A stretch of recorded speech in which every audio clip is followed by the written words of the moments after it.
বিশ্বনবী মেরাজে গেলেন, মেরাজ থেকে ফিরে আসলেন।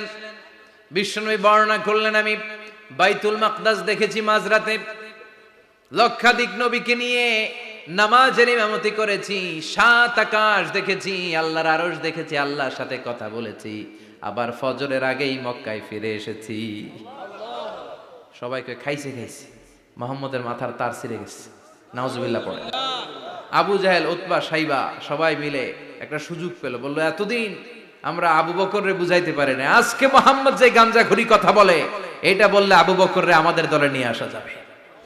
সবাই সাইয়েদনা আবু বকরের কাছে যায়, যে বলে আবু বকর জানো নাকি তোমার নবী নতুন কথা আমদানি করেছে?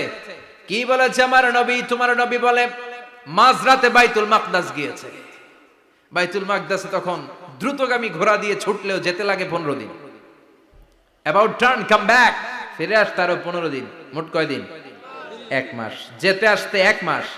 তোমার নবী মাঝরাতে নাকি বাইতুল মুকাদ্দাসে ইমামতি করছে, 7 আকাশ ঘুরেছে, আল্লাহর আরশ দেখেছে, আল্লাহর সাথে কথা বলেছে, আবার ভোর হওয়ার আগে নাকি মক্কার জমিনে ফিরে এসেছে। আবু বকর বললেন, আসলেই কি আমার নবী এই কথা কইছে?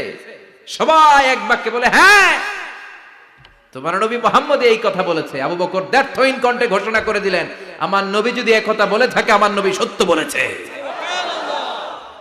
সত্য বলেছে, তিনি কখনো মিথ্যা বলতে পারে?